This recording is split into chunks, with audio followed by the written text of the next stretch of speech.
On the 18th of August 1993, the German ship, the MS Bärbel, was found drifting aimlessly in the North Sea, 80 miles west of Denmark, without a soul on board.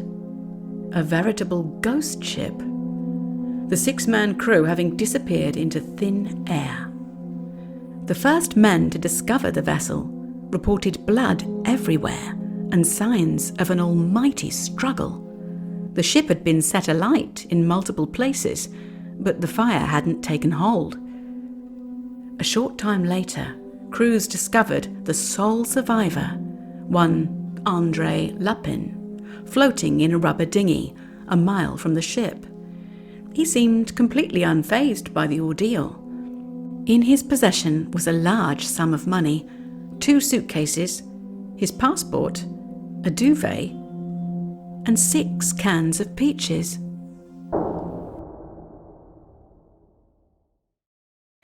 To try and understand the story, we need to rewind a little bit. The Bärbel was, and still is, a small coastal transport ship, which sailed primarily in and around the North Sea.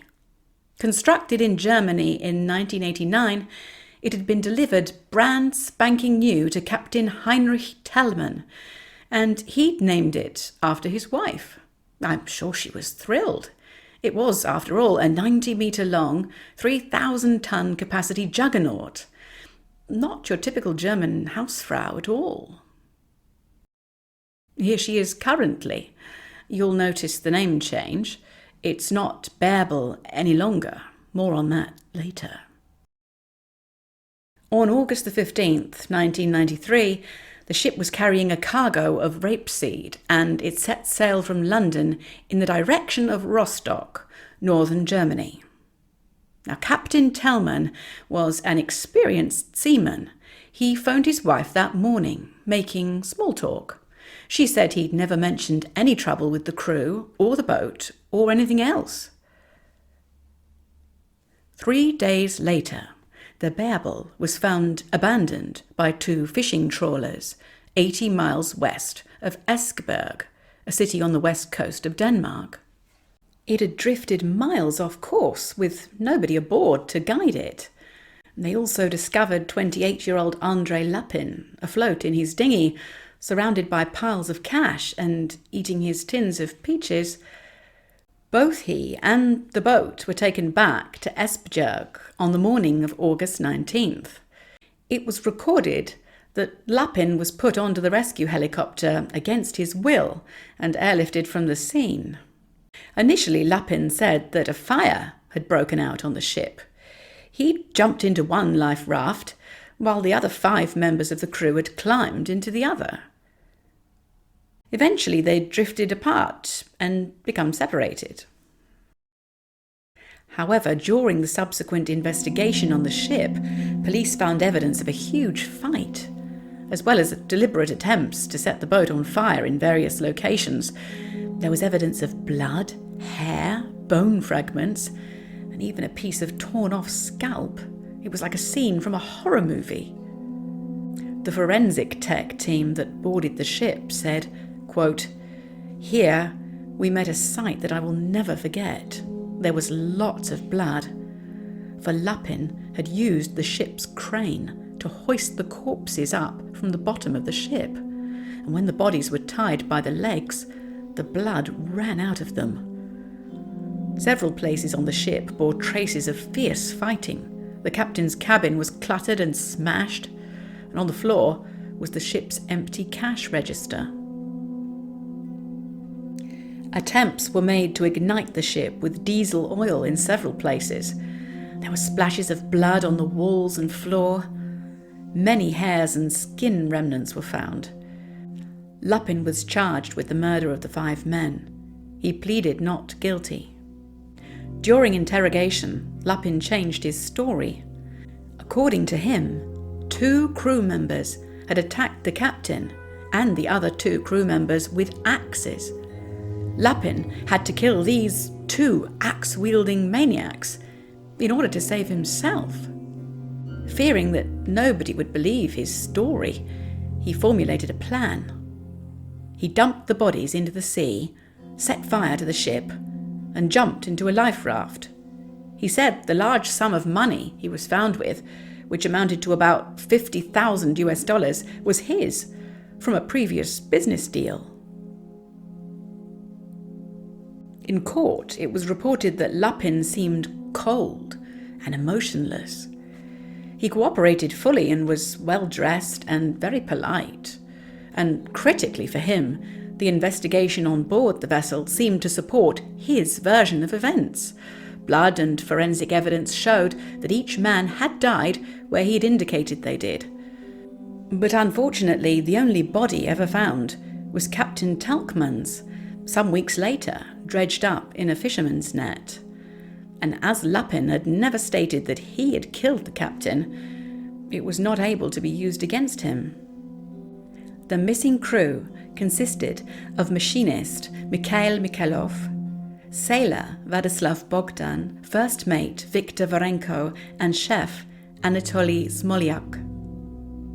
If any of the others' remains had been recovered, it might have been possible to establish what had really happened. But as Lapin had inexplicably weighted down their bodies before throwing them overboard, they are unlikely ever to be found. Lapin himself told the police that there had been a dispute on board about wages and working conditions between the captain and the 5 Russian crew members. Was this the motive? Lapin's initial story about fleeing the ship in an emergency due to the outbreak of fire seemed at odds with the way he was discovered. Danish fisherman Søren Larsen remarked that he was, quote, surprised that the Russians still had time to take his comforter, a pillow, 2 suitcases, and all his papers into the life raft. What with the bustle and confusion that must have existed on board. He also described the sailors' demeanour during the rescue. Quote, anyone else would have asked how the other sailors were doing. This man was cold as ice. He made a completely calm impression and was not concerned in any way. The captain's devastated wife, Bärbel Telkman, told reporters at the time of Lapin's discovery, quote, he killed them all, and then he threw them overboard.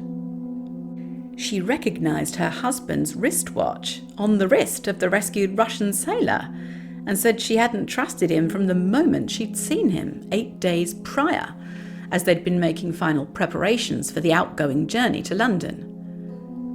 After months of court hearings and deliberation, his role in the killings just could not be decided, and the jury acquitted him.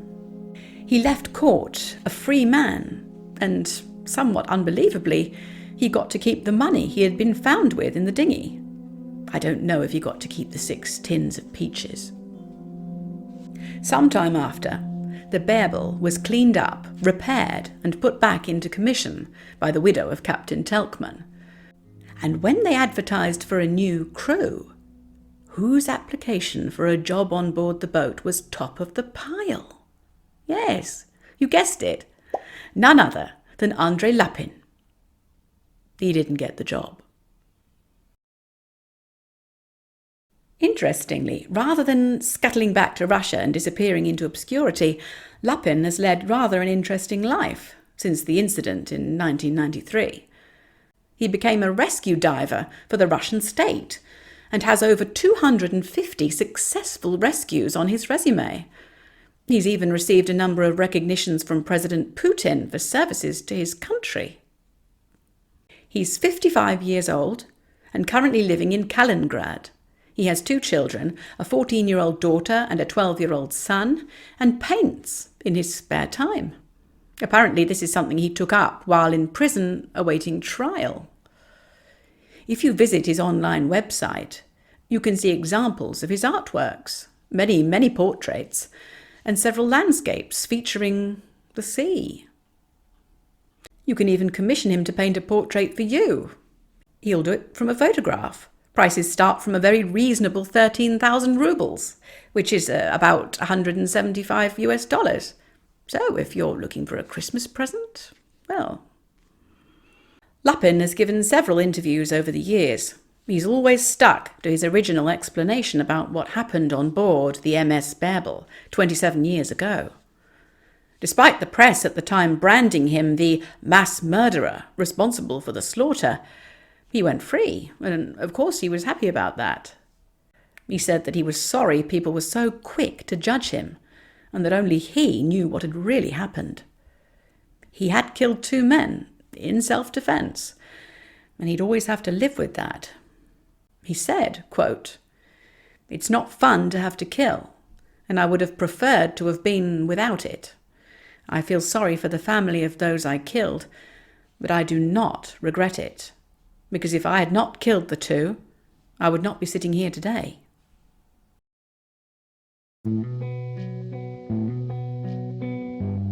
What do you think happened on board the Bärbel? Is it possible Lupin's version of events was the truth? If that's the case, he certainly made some strange choices in the wake of the incident. Could they all be chalked up to shock? Let me know your thoughts in the comments box below. And do let me know if you're planning to commission an artwork from him. I might even do it myself. Anyway, that's it for today's case. I hope you enjoyed it. Thank you for watching, and please leave a thumbs up and don't forget to subscribe and hit the notification bell so you'll see my future uploads. Take care, and I'll see you again in the next one. Bye.